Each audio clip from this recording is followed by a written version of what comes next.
Hi. So today what I want to talk about is Unity train, specifically having lots and lots of them, as a lot of people do. So people come into my Discord every day and they tell me about their, 8x8 grid of trains, which is 64 trains. The largest I've had, I think, was 644 trains. Now, obviously they want to use MicroVerse to edit that in real time, and there's some sort of limit on that. But it turns out the limit has a lot to do with Unity Train. And to really delve into this, I want to talk about why this is probably a terrible idea. So, first off, a lot of the people coming in who are building these giant trains, they're starting a new game, etc. They know they need a large world for some reason. And my first thought is to question that. Do you really need a large world right now?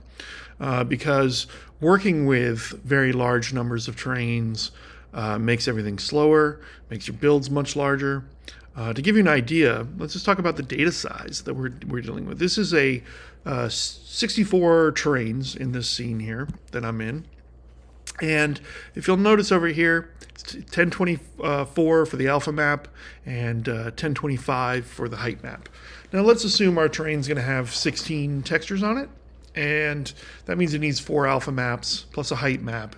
It'll generate a normal map, and maybe it has a whole texture, maybe it doesn't. But let's just talk about just the splat maps and the height map. Okay, for 64 trains, that's 1.8 gigabytes of data. And that's on the GPU side, which uses uncompressed textures, but of the right bit precision. On the CPU side, at least from what I can tell from the API, it's using floats for everything or integers when it could be using bytes or halves. So it may be that internally that's optimized, but given that the train system is 12 years old and written at a time when Unity was mainly focused on small indie games and trying to ship to the web and to the nascent mobile phone scene that was starting up, I somehow doubt that that's all optimized internally. And these games that people play that have these large streaming worlds, they have custom terrain renderers designed for streaming, for large scale rendering. And the Unity system is very much not designed for that. So I suspect on the CPU, this is even more memory. And you have the representation on both the CPU and the GPU, and loading 1.8 gigabytes. And by the way, this is before you add a single tree or piece of grass, and all of that takes a lot of data too. So before you drag out an 8x8 grid of train, think if you really need it and if you really want all the hassle of getting that to work. Now, there are compression systems out there, there's streaming systems out there, but I will tell you the second that hits the Unity train system, it is no longer compressed, right? So if you are going to have large view distances and things like that, then you're going to have to load all that stuff, and it's going to be uncompressed and in Unity formats. And I will also tell you that it takes a long time to set that data on a train. So even with a streaming system and a compression system, you might get the data size down somewhat, but you're probably going to be creating hitches. And then the other thing is just like, does your game really need that now? A lot of people will build the world first before they build their gameplay, but it's really hard to fill a very large world and with any kind of meaningful content. And you may just find that you've just created a big empty world with a couple small pieces of content at the end of the day, and you've spent a ton of time managing this giant train, checking in and out of perf force, backing it up, all the things, even if everything worked fine. So since I know everyone's going to do this anyway, because again, I see this in my Discord on a constant basis, I decided that I would look into optimizing this process a bit to make MicroVerse able to work with this many trains at a better clip than it does now. And I also love optimization problems, so it was fun for me to do this. So what I did was I ended up building my own train renderer, which, again, if you're going to actually ship a game with large streaming worlds, is one of the options that you might want to consider, is replacing Unity Train. And one of the wonderful things about Unity is that you can actually do things like that. You can write your own train system and get it to work without pulling your hair out. It's a very flexible engine, and you don't have to use their stuff. And in fact, most of the Unity games I've shipped have used Unity stuff where it didn't matter so much, where we didn't need performance, where it wasn't about the core of our game. And I've replaced most of the Unity systems for things that are really needed the performance and core. You can do that because you know the constraints of your game and can make a less general system and optimize for that. So what I've done is I've written a train system that's designed to optimize out some of the overhead of setting up data on a Unity train so that MicroVerse can be faster. This doesn't render more efficiently. It's not a better train system. It's a train system designed to be updated quickly. So I'm going to show off a little bit of Unity train first, and then we're going to time it, and I'm going to show off my train system, and we're going to talk about the differences. So if I switch this to wireframe and I deselect this, what you'll see that Unity Train does is that when you set a height map on it, it actually generates this data to tell it how much to tessellate any given area. And it does that by looking at the differences in the height map. If there's a lot of differences, if it's really deviating from being a plane, it'll tessellate that area more. And so you can kind of see how it's tessellating these areas here where there's more detail and leaving other ones where it's more flat, alone. So that is a nice advantage. There's some other things they do as well, but it means that when I set the data on the train, or anybody does at runtime, it has to recompute all of that, and it's expensive. So, and again, it's a very old system, not optimized in modern ways. So let's time some stuff and see the difference. So right now, if you look on the MicroVerse component, if you have this all set up correctly, it requires microsplat, and I'll get into what you have to do there in a minute. But right now I have it set to be always Unity, which means always use the Unity terrain, update it, render with it, etc., etc. Let's time that. So again, this is a 64 terrain scene. It's massive. It's not fully detailed or anything, but it's enough to kind of show the issues here. So if I move this slider while we're timing it, it will update the terrain. Now, MicroVerse builds terrain from the very beginning of a flat, empty terrain all the way to the final result every time you make a change. This gives it a non-destructive workflow, and it can be a little slow when you have 64 trains and 1.8 gigabytes of data to update. But MicroVerse actually isn't the bottleneck here. It's actually, it's not free, but the bigger bottleneck tends to be the Unity train. And so by writing my own train system, I'm able to get around some of this. So if I drag this slider around, we'll start getting some timings here. You can see the scene fully updating. Now it's rebuilding everything. It's rebuilding the height maps, et cetera, et cetera. So there we go. We've got some timings, and let's scan over these timings and see kind of what we're spending here. You'll get ones that are lower because it didn't update in that frame, but you'll get these ones here, like this one's 180. There it updated. 192. 149, it's not terrible. 194. So that's kind of our peak right now. And if we look at the timings of this, you'll see that there's this graphics wait for percent on graphics thread. Now, this includes all the MicroVerse work plus all the work Unity Train does in like rendering base maps and things like that when you set it. So that's kind of the bit that we're going to chip away at, but we're also going to chip away at the rest of it because it was 194 milliseconds for everything in total. And I'm trying to think of something else I should show here. If I actually look at, well, no, I can't show you that. But what we're seeing here is we're seeing that there's 40 milliseconds of overhead on the CPU that are not just waiting around for the graphics card. And the graphics card is taking 151 milliseconds to do its work. So let's switch this to my proxy renderer.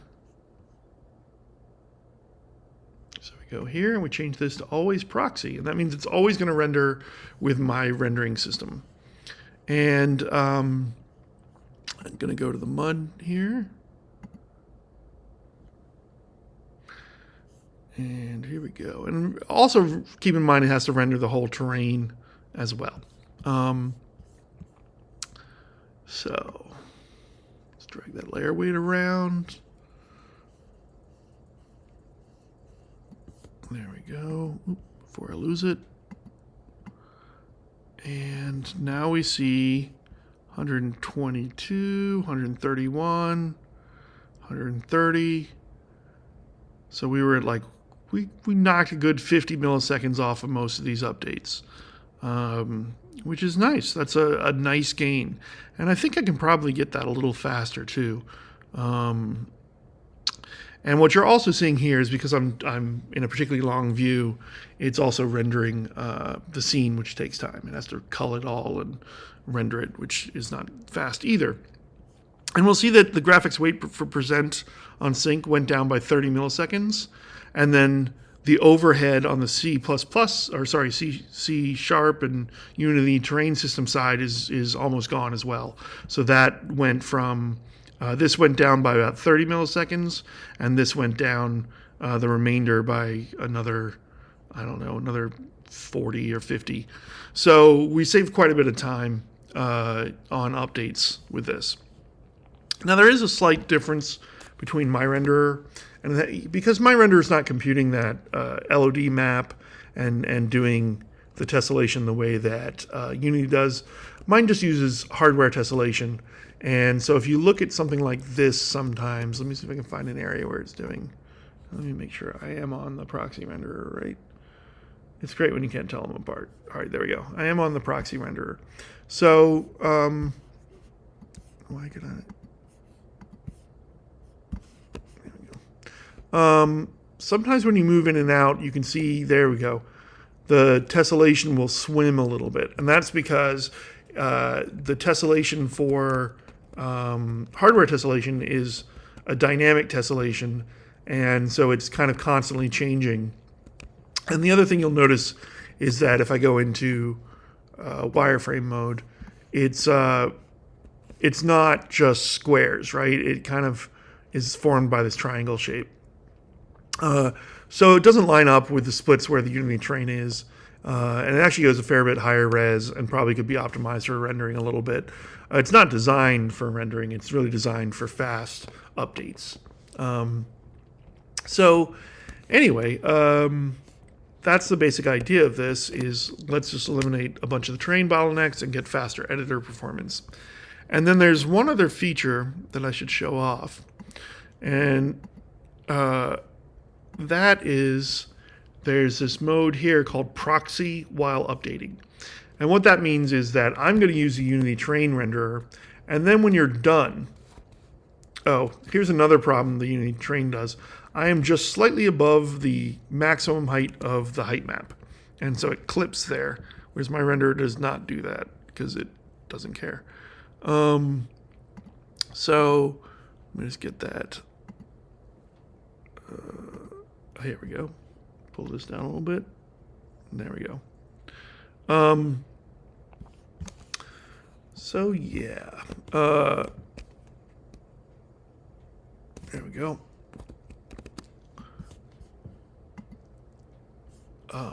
So proxy while updating, what it does is it turns on the proxy rendering when you're doing an adjustment and turns it off when it thinks you're done with it. And so here I can just slide this layer back and forth. You can see that the terrain does look a little bit different, but as soon as I stop messing with it, it'll pop back to Unity terrain when it thinks I'm done. And you can see this with the wireframe view pretty clearly.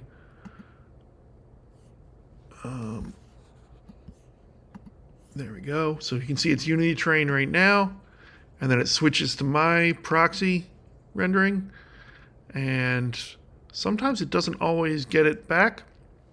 But if you save the scene or hit the sync button, one of the problems with sliders is I don't know when you're really done with them.